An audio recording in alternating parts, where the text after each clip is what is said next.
si Asian superstar Catherine Bernardo sa Someone Someday Love List Fest. Napa-throwback po si Kat tungkol sa mga natutunan niya sa kanyang first love. Para sa aktres, memorable ang lahat ng first time tulad ng first love at first heartache.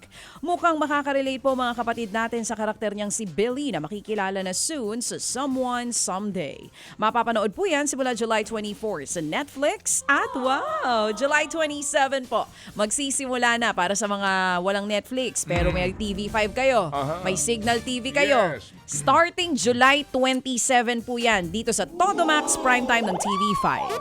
Alright, at maganda umaga rin kay Ma'am Ann. Si Ma'am Ann na caregiver po naman ni Boji D. Good Nanataon morning, Miss naman na Ann. speaker daw ho ng kabagong representante. Oo, alam mo yung kanilang anak na isa, babae. Oo, Aba, kasing ganda ni Miss Ann, ah. Nakakita ko sa mga IG, ah. Oo. Kasing ganda ni Miss... Si Miss Ann ba o si Sir? si Sino Ann. kamukha? Miss Ann, oo. Morning po. Si Miss Ann, good morning po mama. Salamat ng marami daw ho. Ginagawa po tayong source of news araw-araw. Thank you. Pero eto, matinding bashing. Bashing to the snow. Ibang bashing yan. Oo, Dashing pala yun. dashing yun eh. Okay. Ito, bashing. Matindihong bashing daw ang inabot ni Joshua Garcia matapos siyang akusahan na DDS o diehard Duterte supporter ng mga netizen. Ano yun? Ito nga pinag-uugat sa pag-repost ng aktor sa isang video sa TikTok na tila nangungutya sa prosecution sa impeachment trial po ni VP Sara. Maraming netizens ang nanawagan pong i-boycott daw yung aktor pero marami din po namang sumusuporta. Usap-usapan po namang biglang in-unfollow ni Joshua sa IG sina VP Sara at Senador Alan Peter Cayetano matapos ang pambabasya. No comment pa ngayon si Joshua. Oo, ayun lang. Ganun. Kayo naman. Ibigay niyo na sa bata kung ano, sinong gusto niya. Sa'yo nang gusto niya. Ano magagawa niyo? Walang Kung po ang patropa ambulans siya ni sa Marco, gabinete di ba, nito. partner? O sige. Ito naman. Hindi pala anak, apo. Sino? Yung Ay, yung nakita ko. Yung nakita, apo niyo po yun? Alam ko, anak. Yung apo niyo yun? Parang anak, halos kasing edad ko kasi. So, akala ko anak. Good morning po. Halos kasi edad mo. Oo, Eh, 25. Sobrang ka naman. 25. Wow! Oh, eto. Magpo-produce po ng stage play ang Sigabo actor na si Coco Martin. Kasing edad mo ha. Oo, 25. Buti na lang, di na sa akin nakapaling yung camera. O, eto na. Mas may dila ko eh. O, ito nga po. Tibay mo din ha. Siyempre, pakapalan lang yan. Kung sa Senado nga, makapal mukha nila. Eh, dito ba naman? Hindi ko pakakapalan. O, ito.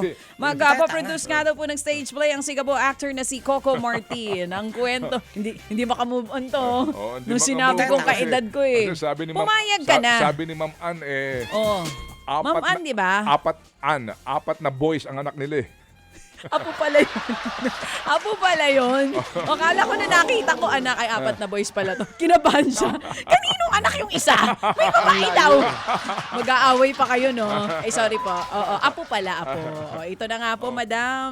Eh, mukha po kasing anak nyo nga.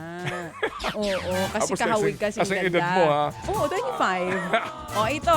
Magpo-produce nga po ng stage play ang Sigabo actor na si Coco Martin. Ang kwento po ni Coco, ito daw ang dahilan ng pagkikita nila ni Ding Dong Dante. Ayun pala yun. Chairman po ng organization na Actor PH Ding Dong kung saan gustong magbigay ng trabaho ni Coco. Natutuwa raw siya na kahit magkaribal ang kanilang mga serye sa primetime, iisa daw ang hangarin nila ni Ding Dong at yan ay makatulong sa industriya. Amen. Iniisip na lang daw ng aktor ang konsepto para po sa nasabing stage play. Bago pa man sumabak sa pelikula at telebisyon, aktibo na rin po sa teatro si Coco Martin. At nagulat po naman daw ang Marvel fans sa bigla ang paglalabas po ng trailer para po sa inaabangang Avengers Doomsday.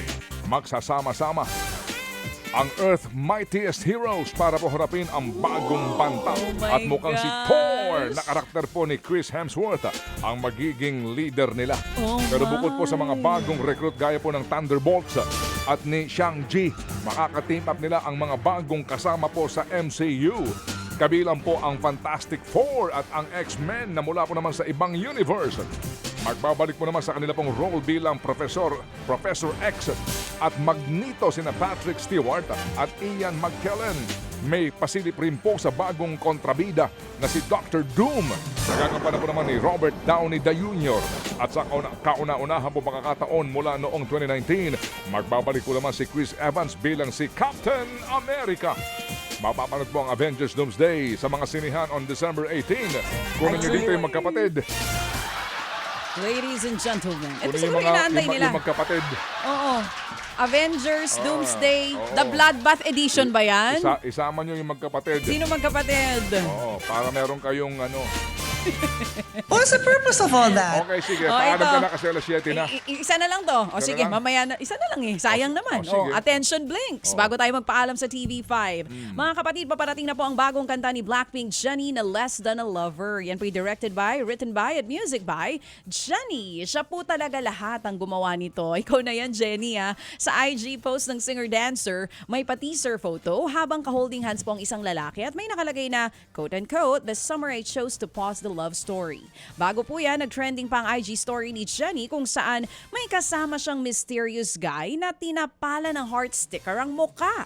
Sa Friday na po, ilalabas ang bagong awitin ni Jennie na Less Than a Lover. Mga kapatid, patuloy po kayong tumutok sa 105.9 True FM para sa totoong balita, impormasyon, music and entertainment. Mag-subscribe sa aming YouTube channel at podcast at sundan nyo kami sa Facebook, Instagram, X at TikTok sa True Network PH. Bisitahin din po ang aming official website, truefm.ph. At panoorin din kami sa True TV Signal, Channel 19. Kami po ang 105.9 True FM. Laging true sa'yo, kapatid.